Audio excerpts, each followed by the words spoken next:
تیسرا جھوٹا دفاع وہ کرتے ہیں, وہ کہتے ہیں کہ جی صحابہ کرام نے یزید کی بیعت کر لی تھی.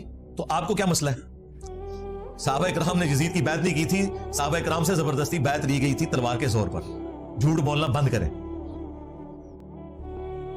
اگر آپ کو یقین نہ آئے تو 2018 میں جو کچھ ہوا پاکستان میں, زبردستی ایک بندہ مسلط ہوا ہم پہ اسٹیبلشمنٹ کے گن پوائنٹ کے اوپر, اور پھر سٹوری ریپیٹ ہوئی 2024 میں ایک اور بندہ اسٹیبلشمنٹ کے گن پوائنٹ پہ ہم پہ مسلط ہو گیا. آج تک یہی ہو رہا ہے. تو بنو امیہ اس وقت کی اسٹیبلشمنٹ تھی, تلوار کے زور پہ سب کچھ ہوا. نہیں یقین آتا بخاری شریف کھول لیں, صحیح بخاری میں 4827 نمبر حدیث ہے. مروان بن حکم مدینے کے ممبر پہ مسجد نبوی پہ حضرت معاویہ رضی اللہ تعالیٰ عنہ کی طرف سے گورنر بن کے اناؤنسمنٹ کر رہا ہے خطبے میں کہ اللہ تعالیٰ نے امیر المومنین کو یہ بات سجھائی ہے, وہ امت کے وسیع تر مفاد میں, یعنی کہ اے میرے عزیز ہم وطنوں, وہ امت کے وسیع تر مفاد میں اپنے بعد اپنے بیٹے کو خلیفہ نامزد کرتے ہیں. یہ وہ تقریر کر رہا تھا. امام بخاری نے اگلے جملے نقل نہیں کیے, وہ بڑے سخت ہے, لیکن اس کے بعد جو کچھ ہوا وہ نقل کیا. وہ اگلے جملے کیا تھے وہ بعد میں بتاتا ہوں آپ. اگلے جملے جو امام بخاری نے نقل کیے وہ یہ تھے کہ وہاں حضرت ابو بکر کا بیٹا کھڑا ہوا اور اس نے کچھ بات وہاں پہ کہہ دی. وہ کیا بات کی وہ پھر امام بخاری نے سکپ کر دی. پھر اس سے اگلے جملے امام بخاری نے نقل کیے جسے پتا چل گیا کہ وہ بات کوئی ایسی تھی کہ اسے آگ لگ گئی. مروان نے کہا گرفتار کرو اسے, پکڑ لو اس کو. وہ فوراً سے مسجد نبوی میں ایڈجسٹنٹ جو حجرہ عائشہ تھا جہاں ان کی بہن موجود تھی وہاں داخل ہو گئے. اور یہ پاکستان کے کیس میں جو سگا بھائی ہے نا, یہ وہ تھے, یعنی حضرت ابو بکر کی وہ بیوی جو حضرت عائشہ کی والدہ تھی وہی ان کی بھی والدہ تھی, عبد الرحمن بن ابی بکر کی. یہ سگے بہن بھائی تھے. ان کے پاس چلے گئے. اب ظاہر مروان یہ کام نہیں کر سکتا تھا, مسلمانوں نے پھر احتجاج کرنا تھا کہ یہ کیا حرکت کر رہے ہو. باہر سے اس نے کہا اوے ابو بکر کے بیٹے, تیرے بارے میں قرآن میں آیت نازل ہوئی تھی نا کہ یہ کافر کہتا ہے کہ میرے ماں باپ جو مجھے یہ کہتے ہو کہ مرنے کے بعد دوبارہ زندہ کیا جاؤں گا, یہ اگلے لوگوں کی کہانی ہے. ابو بکر کے بیٹے کہ تیرے بارے میں قرآن میں آیت نازل ہوئی تھی. توبہ توبہ. یہ بنو امیہ کے خدمت گزار, یہ ہیں گستاخان خلفائے راشدین. جب اس نے بات کی تو سیدہ عائشہ اندر تڑپ اٹھی. انہوں نے کہا اس کو خاموش ہو جا, آل ابی بکر کے بارے میں کوئی قرآن کی آیت نازل نہیں ہوئی سوائے جو میری برات میں سورہ نور کی آیات نازل ہوئی تھی جب مجھ پہ جھوٹی تہمت لگائی گئی. بخاری میں اتنا آتا ہے, المستدرک للحاکم میں اور المعجم الکبیر طبرانی میں اور باقی کتابوں میں اس روایت کی فیلنگ ان دا بلینکس موجود ہے, جو اللہ کے فضل سے حافظ ابن کثیر نے سورۃ الاحقاف کی آیت نمبر 17 جو کوٹ کی تھی مروان نے غلط, اس کے کانٹیکسٹ میں وہ سارے ترک ایک جگہ جمع کر دیے ہیں. لہذا بریلوی دیوبندی اہل حدیث تینوں کو کوئی اعتراض نہیں ہوگا. وہ فل ان دا بلینک یہ تھی کہ اس وقت مروان نے یہ کہا کہ ابو بکر نے بھی تو عمر کو خلیفہ نامزد کیا تھا نا, تو حضرت معاویہ اپنے بیٹے یزید کو بنانا چاہتے ہیں. دیکھو کیا ان کی اینالوجی دیکھیں. تو وہ اس پہ حضرت ابو بکر کا بیٹا کھڑا ہوا تھا, کیونکہ ظاہر ہے اس نے کہا کہ بنانا تھا تو مجھے بناتے ہیں نا, مجھے تو نہیں بنایا. تو کون سی مشرق سے اٹھا کے مثال مغرب میں پھینک رہا ہے. اور جو کہا نا اس نے کچھ کہا امام بخاری نے, وہ یہاں ہے کہ انہوں نے کہا کہ تیرا امیر المومنین معاویہ سیدھی طرح کیا ہے ابو بکر اور عمر کے راستے پہ نہیں چل رہا, وہ کیسر و کسرا کے راستے پہ چل رہا ہے. اب یہ بہت بڑی گالی تھی ان کے لیے تو کہ وہی جو ہے وہ بادشاہت آ گئی یہاں پہ. اس پہ پھر اس نے کہا پکڑو انہوں. اور حجرے میں اما عائشہ کے اور الفاظ تھے جو امام بخاری نے نقل نہیں کیے, وہ یہ تھے کہ مروان تیرے بارے میں نبی علیہ السلام نے فرمایا تھا کہ حکم پہ لعنت, اس کی اولاد پہ لعنت, تو اپنے باپ کی پش میں تھا جب باپ بیٹا دونوں پہ اللہ کے نبی نے لعنت فرمائی تھی. مجھے بتائیں جب یہ والی صورتحال ہو کہ حضرت ابو بکر کے بیٹوں کو بھی اپنی جان بچانی پڑے تلوار کے زور پہ, اپنی وفات سے 4 سال پہلے ایک بندہ اپنے بیٹے یزید کے لیے بیعت لے رہا ہے, تو آپ یہ کہیں گے صحابہ نے بیعت کر لی. کہتے ہیں جی ابن عمر نے بیعت کر لی تھی. ایون واقعہ ہررا کے بعد جب لوگ یزید کی بیعت توڑ رہے تھے تو وہ لوگوں کو جا کے سمجھاتے تھے. جی بخاری مسلم ہے, سرکار وہ ہمارے اسٹوڈنٹس کو سمجھا رہے تھے. اگر ابن عمر اس زمانے میں سمجھا رہے تھے تو کسے سمجھا رہے تھے؟ اپنے لیول کے لوگوں کو, صحابہ اور تابعین کو. اور اس صحابی کا نام بھی آیا ہوا ہے عبداللہ ابن مطیع رضی اللہ تعالیٰ عنہ, جنہوں نے کہا کہ اب کیا رہ گیا ہے, یزید کی بیعت توڑے اہل مدینہ. تو ابن عمر ان کو ملنے کے لیے گئے اور کہا کہ میں تمہیں حدیث سنانے کے لیے آیا ہوں کہ جو خلیفہ وقت کی بیعت کے بغیر مرا وہ جاہلیت کی موت مرا. وہ کہتے ہیں جی ابن عمر نے چونکہ بیعت کر لی تھی, وہ بھی مجبوراً کی تھی انہوں نے, وہ جس طریقے سے کی تھی انیشلی تو انکار کیا تھا. دوسرا ابن عمر جب یہ بات کر رہے تھے تو وہ یہ بھول گئے کہ حضرت علی کی بیعت تو ابن عمر نے خود نہیں کی ہوئی تھی, تو اس وقت وہ جاہلیت پہ تھے. یہ لاجیکلی ان کی بات درست نہیں تھی. ورنہ تو خود اس فتوے کی زد میں آ رہے تھے. ہم تو عبداللہ ابن متی اور باقی لوگوں کے ساتھ ہیں. ابن عمر کا یہ موقف غلط تھا. اور پھر دیکھیں ابن عمر کے ساتھ اسی بنو امیہ نے کیا کیا. صحیح بخاری میں موجود ہے, انہیں حج میں احرام کی حالت میں پاؤں میں زخم کیا گیا ایک نیزے کے ذریعے جو زہر آلود تھا, اسی میں وہ شہید ہو گئے. اور آخری دنوں میں حجاج ابن یوسف ان کی جب عیادت کے لیے آیا تو بخاری کے الفاظ ہیں, اس نے پوچھا کہ حضرت مجھے پتا چل جائے نا آپ کا قاتل کون ہے تو میں اسے نہیں چھوڑوں گا. انہوں نے کہا میرا قاتل وہ ہے جس نے احرام کی حالت میں نیزے اور تلوانے لانے کی اجازت دی ہے, جس میں اجازت ہی نہیں ہے, آپ نے خالی ہاتھ آنا ہے, یعنی کہ تو دیکھیں بنو امیہ ہی قاتل بنی خود ابن عمر کی. اسی لیے آخری وقت میں جا کے ابن عمر کو اندازہ ہو گیا کہ یہ لوگ ڈی ٹریک ہیں. المستدرک للحاکم میں یہ حدیث موجود ہے, مجموع الزوائد میں موجود ہے. امام حیثمی جو ابن حجر اسقلانی کے استاد ہیں, انہوں نے مجموع الزوائد میں اس کی سند کو صحیح کہا کہ ابن عمر آخری عمر میں افسوس کرتے تھے اور وہ کہتے تھے کہ مجھے نماز روزہ چھوڑنے کے اوپر کوئی افسوس نہیں, میں نے اس طرح کا کوئی کام نہیں کیا سوائے ایک چیز کے کہ میں نے حضرت علی کے ساتھ مل کر فی باغیہ کے خلاف قتال نہیں کیا, اس باغی گروہ کے خلاف جو مجھے کرنا چاہیے تھا. کون سا باغی گروہ؟ جو بخاری میں ہے, عمار تجھے ایک باغی جماعت قتل کرے گی, تو انہیں اللہ اور جنت کی طرف بلائے گا, وہ جماعت تجھے جہنم کی طرف بلائے گی. یعنی حضرت علی کی جماعت کو نبی علیہ السلام نے جنت کی طرف بلانے والی جماعت اور ان کے مخالفین کو جہنمی جماعت نہیں کہا, جہنم کی طرف بلانے والی, کیونکہ خلیفۃ المسلمین کی مخالفت. یہ ایک الگ سے ٹاپک ہے, میری کئی ایک ویڈیوز ہیں, وہ پچھلی والی ویڈیو دیکھ لیں, پچھلے محرم والی, کربلا کیوں ہوئی. تو آپ یہ دیکھیں, یہ بالکل واضح احادیث ون سائیڈڈ مقدمہ پیش کر رہی ہیں. جن ابن عمر کی بنیاد کے اوپر انہوں نے اتنا ہنگامہ کھڑا کیا ہوا تھا, وہ ابن عمر تو آخری وقت میں اپنے پرانے اعمال کے اوپر شرمندہ ہے اور یہ کہہ رہے ہیں جی ابن عمر نے یزید کی بیعت کر لی تھی. جو مخالفین تھے ابن عمر کے وہ بھی صحابہ اور تابعین تھے, ان کی رائے کا کوئی احترام نہیں کرتے. یعنی میٹھا میٹھا ہاپا ہفتے کوڑا کوڑا تھو تھو, اسی کے اوپر کہا جاتا ہے. اسی کانٹیکسٹ میں بخاری میں ایک حدیث ہے, حضرت عمر نے پہلے پیش گوئی کر دی تھی 6830. حضرت عمر نے جب آخری حج اپنا کیا, اس کے بعد ان کو اگلا سال نصیب نہیں ہوا, تو وہاں منا میں حضرت عمر تک کسی نے یہ بات پہنچائی کہ لوگ یہاں چیما گوئیاں کر رہے ہیں کہ جب عمر مر جائے گا تو ہم فلاں شخص کو اپنا خلیفہ چن لیں گے. حضرت عمر کو اتنا غصہ آیا, انہوں نے کہا میں ادھر ہی خطبہ دوں گا کہ مسلمانوں کے مشورے کے بغیر انہوں نے پہلے ہی طے کر لیا کسے خلیفہ بنانا ہے. تو عبد الرحمن بن عوف نے کہا کہ حضرت یہاں ہر طرح کے لوگ آئے ہیں, آپ مسجد نبوی میں جا کے خطبہ دیں, یہ چند لوگوں کے سامنے بات ہوئی ہے, آپ اس کو عام نہ کریں. اور میں دعوے سے کہتا ہوں کہ اگر یہ یوٹیوب پہ کلپ آیا ہوتا نا اس زمانے میں, تو حضرت عمر نے اسی ٹائم یوٹیوب پہ کلپ اپنا چڑھانا تھا, ریپلائی ٹو کر کے. خیر مدینہ شریف آئے, ابن عباس کہتے ہیں کہ میں ممبر کے اتنے قریب تھا کہ میرا گھٹنا ٹچ کر رہا تھا, اور میں ساتھیوں سے کہہ رہا تھا آج حضرت عمر نے پھٹے چک دینے بڑے غصے اس نے, اور بڑا لمبا انہوں نے خطبہ دیا. اس میں یہ بھی الفاظ تھے کہ دیکھنا ابو بکر کی خلافت جس طریقے سے منعقد ہوئی وہ کیٹاسٹرافک کنڈیشن تھی, مستقبل میں اسے دلیل نہ بنایا جائے. یعنی حضرت عمر مانتے تھے کہ اس طریقے سے حضرت ابو بکر کو خلیفہ نہیں چنا جانا چاہیے تھا. لیکن وہ سعد بن عبادہ اور جو باقی معاملات ہوئے سقیفہ بنی ساعدہ میں, وہ الگ سے ایک ٹاپک ہے, انہوں نے کہا کہ یہ مستقبل میں دلیل نہیں ہوگی, مسلمانوں کے مشورے کے بغیر کسی کو خلیفہ نہ چننا. حضرت عمر بھی حضرت ابوبکر نے صحابہ سے مشورہ کر کے, صحابہ نے کہا تھا کہ آپ نامزد کریں, اس کے بعد مشورہ ہوا ہے, یہ زبردستی مسلط نہیں کیا گیا. پھر حضرت عمر نے تو 6 رکنی کمیٹی بنائی, کیونکہ ان 6 سے بہتر لوگ کوئی نہیں تھے. بخاری میں موجود ہے یہ 6 لوگ وہ ہیں جن سے رسول اللہ اپنی وفات تک راضی رہے. تو سیدنا عمر رضی اللہ تعالیٰ عنہ نے کہا کہ حضرت ابوبکر کی خلافت کو دلیل نہ بنانا, یاد رکھنا جب بھی مسلمانوں کے مشورے کے بغیر کسی کو خلیفہ چنا گیا تو اس کا انجام قتل و غارت ہوگا. یہ قتل و غارت ہوئی ہے. یہ کہتے ہیں جی یزید خلیفہ وقت تھا تو حضرت حسین نے بغاوت کی ہے, نعوذ باللہ. جو خلافت قائم ہی نہ ہو اس کے بارے میں یہ کہنا اس کے خلاف خروج ہوا ہے. یعنی مزارات جو بنانا ہی حرام تھے اسے کہنا کہ مزارات شہید ہو گئے, مزار تو شہید نہیں ہوں گے, وہ بنانا ہی حرام تھے. مسلم شریف میں حدیث میں تمہیں منع کرتا ہوں قبروں کو پکا کرنے سے, قبروں پہ عمارت بنانے سے, اور قبروں پہ بیٹھنے سے. مجاور بن کے بیٹھنا بھی حرام ہے, ویسے بیٹھنا بھی حرام ہے. لہذا یہ کانسیپٹ بالکل کلیئر ہے. جھوٹا دفاع نمبر 4, وہ کہتے ہیں جی یزید تو تابعی تھا, جی حضرت معاویہ کا بیٹا ہے, اور جامعہ ترمذی میں حدیث ہے جس نے مجھے دیکھا اسے بھی جہنم کی آگ نہیں چھوئے گی, اور جس نے میرے دیکھنے والے کو دیکھا یعنی صحابی کو دیکھا اور وہ ہو گیا تابعی, اسے بھی جہنم کی آگ نہیں چھوئے گی. تو کہتے ہیں یزید تو بخشا بخشایا ہے. واہ, بخشا بخشایا. پھر حجاج بن یوسف بھی بخشا بخشایا, وہ تابعی نہیں ہے. جتنے جھوٹے راوی ہیں میجورٹی ان کی تابعین میں موجود ہے. قانوناً وہ تابعی تھے, ظاہر کلمہ گو تھے. خوارج کون تھے؟ تابعین ہی تھے, اہل قبلہ تھے, اہل کلمہ تھے. مولا علی نے انہیں کافر نہیں کہا, ہاں پوچھا گیا کافر ہے مصنف ابن ابی شیبہ میں، کہانی کافر نہیں ہے. پوچھا گیا منافق ہے، کہا منافق نہیں ہے. منافق تو بڑا تھوڑا ذکر کرتے ہیں اللہ کا، یہ تو اتنی لمبی نمازیں پڑھتے ہیں.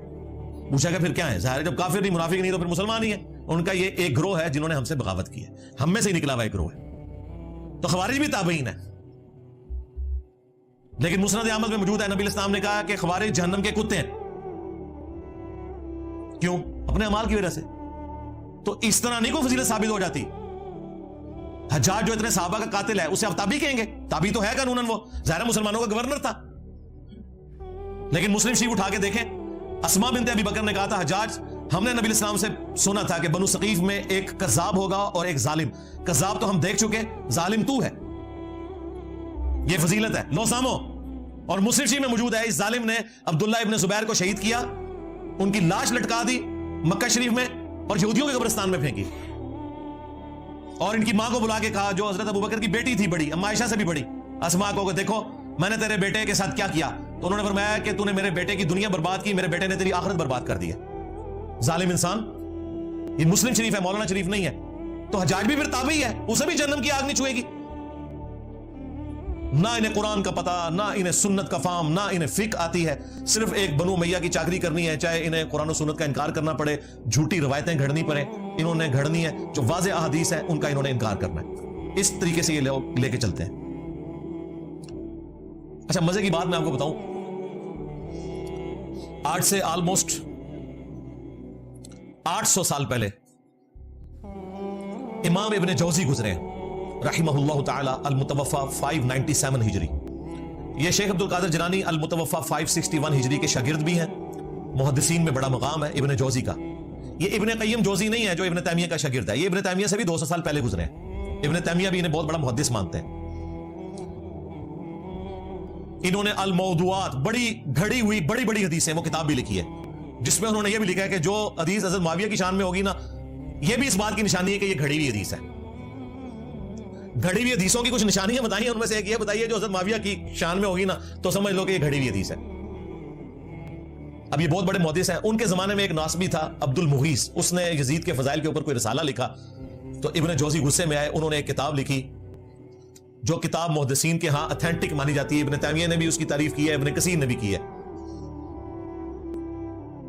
الرد علی المعتصب العنید المانع من ذم یزید. یہ اس متعصب ضدی شخص کے رد پہ لکھی جا رہی ہے کتاب جو یزید کو برا کہنے کو غلط سمجھتا ہے اور منع کرتا ہے. اس زمانے میں ایک یزیدی تھا عبد المغیث، اس کے رد پہ. پھر انہوں نے تب یہ صاف کی ہے ان لوگوں کی. اس میں جب ایک دلیل یہ لی گئی نا کہ یزید جو ہے وہ حضرت معاویہ کا بیٹا ہے اور حضرت معاویہ کے لیے ترمذی میں روایت ہے اے اللہ اسے ہادی اور مہدی بنا، انہوں نے کہا یہ تو روایتی جعلی ہے. اس کی بنیاد کے اوپر تم یہ کلیم کر رہے ہو کہ ان کا یہ ڈیسیژن کرنا کہ یزید کو انہوں نے خلیفہ صحیح بنایا تھا. انہوں نے کہا یہ تو روایتی جعلی ہے. پھر انہوں نے روایت کے اوپر بحث کی. میں نے تو بخاری مسلم سے ثابت کیا یہ فٹ نہیں بیٹھتی. حضرت معاویہ کے دور میں جو جو کام ہوئے اس میں تو یہ دعا فٹ نہیں بیٹھتی. پھر انہوں نے کہا کہ اگر یہ حدیث کوئی صحیح بھی مانتا ہے تب بھی کوئی گارنٹی نہیں کہ نبی الاسلام کی یہ دعا قبول ہوئی ہو، کیونکہ نبی الاسلام کی کئی دعائیں اللہ نے واپس بھی کی ہیں. بخاری مسلم میں آئے آپ نے دعا کی تھی کہ میری امت آپس میں نہ لڑے، اللہ تعالیٰ نے واپس کر دی. انہوں نے کہا کیا گارنٹی ہے؟ پھر ابن جوزی نے اتنا سخت جملہ لکھا، انہوں نے کہا اس سے بڑی کیا دلیل ہے؟ اگر حضور کی یہ دعا حضرت معاویہ کے حق میں قبول ہوئی ہوتی بقول تمہارے، اگر یہ روایت ثابت ہے تو حضرت معاویہ جنگ صفین میں حضرت علی کے مقابلے پہ آتے. یہ آدھی اور مادی ہونا ہے کہ خلیفہ وقت کے خلاف کھڑے ہو گئے. کڈا بڑا پٹکار مارے انہوں نے. پھر انہوں نے احمد بن حنبل کا قول بھی نقل کیا. جب ان سے پوچھا گیا کہ یزید کے بارے میں آپ کا کیا موقف ہے، انہوں نے کہا یہ وہی ہے جس نے اہل مدینہ کے ساتھ جو کیا. پوچھا کیا کیا؟ کہا ان کا مال لوٹا، انہیں قتل کیا. تو شاگرد نے کہا صحابی کا بیٹا ہے، حدیث لے لیجیے. انہوں نے کہا حدیث کیا، ایک حدیث بھی اس سے نہیں لینی. اسی لیے دیکھ لیں ذخیرہ حدیث میں صحابہ کرام کی اولاد کی حدیثیں موجود ہیں. حضرت معاویہ 40 سال تک حکمران رہے ہیں، 20 سال تک گورنر اور اگلے 20 سال مکمل طور پہ حکمرانی. بیچ میں ایک حضرت علی والا پیریڈ تھا، اس کے بعد 20 سال ہی حکمران رہے نا صلح حسن کے بعد. 40 سال جس کا باپ مسلمانوں کا حکمران رہا ہے، اس کے بیٹے نے ایک حدیث بھی روایت نہیں کی ہے اور نہ محدثین نے اسے نقل کیا. کیونکہ احمد بن حنبل کہتے ہیں اس سے کیا حدیث لوگے. پھر شاگرد نے پوچھا جب یہ یزید نے ظلم کیا اہل مدینہ کے ساتھ تو کون لوگ تھے ان کے ساتھ؟ ان کا اہل شام تھے، جو ہم امیر شام کہتے ہیں. یہ شامی تھے، ایک صوبہ تھا جس نے یہ سارے کا سارا ہنگامہ برپا کیا. تو یہ کتاب اردو زبان میں ترجمہ ہو کے آ چکی ہے، ایک دیوبندی عالم ہے، انہوں نے ترجمہ کیا، میں نے بارہا اس کتاب کا تعارف کروایا، اب نئی پرنٹنگ ہو کے یہ کتاب آ چکی ہے، ہماری ویب سائٹ پہ اس کا PDF بھی رکھا ہوا ہے، کسی نے PDF بنا دیا تھا تو ہم نے وہ اپلوڈ کر دیا، لیکن ہارڈ کاپی بھی آپ کے پاس ہونی چاہیے، وہ آپ منگوا سکتے ہیں، وہ کتاب کا ہم ٹائٹل پیج شیئر کروا دیں گے آپ کو، وہ کتاب پڑھنے سے تعلق رکھتی ہے، اس میں اور کئی چیزیں ہیں جو آپ کے لیے انشاءاللہ اس حوالے سے بینیفیشری ہوں گی۔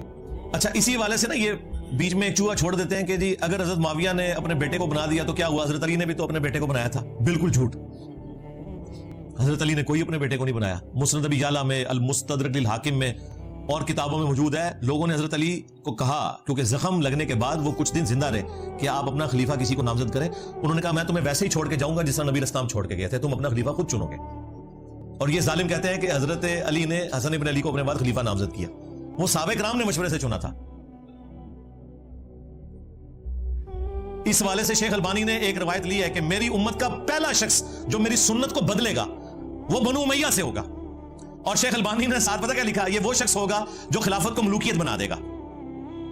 تو دیکھ لیں پھر بنو امیہ کا پہلا شخص جس نے خلافت کو ملوکیت بنایا وہ کون ہے؟ حضرت ابوبکر بنو تیم سے، بنو امیہ سے نہیں، حضرت عمر بنو عدی سے، بنو امیہ سے نہیں ہے، حضرت عثمان بنو امیہ سے ہیں لیکن انہوں نے اپنے بیٹے کو نہیں بنایا، اس کے بعد حضرت علی بنو ہاشم سے ہیں، اس کے بعد حسن ابن علی کے 6 مہینے، پھر حضرت معاویہ رضی اللہ تعالیٰ عنہ بنو امیہ سے ہیں، انہوں نے اپنے بیٹے کو بنایا، جی بنایا، وہ ہم آپ کو پہلے بتا چکے ہیں۔ تو شیخ البانی جو محدث اعظم سعودیہ تھے، اس دور کا امام بخاری ان کو مانتے ہیں، اہل حدیث بھی اور دیوبند بھی اور بریلوی بھی وقت آنے پہ انہیں کوٹ کر دیتے ہیں، انہوں نے اشارتاً کہا کہ یہ وہ شخص ہوگا جو خلافت کو ملوکیت میں بدل دے گا، میری امت میں پہلا شخص جو میری سنت کو بدلے گا۔ تو یعنی انہوں نے نام لیے بغیر بتا دیا کہ یہ بندہ کون ہے، یزید کے ابا جی، ٹھیک ہو گیا۔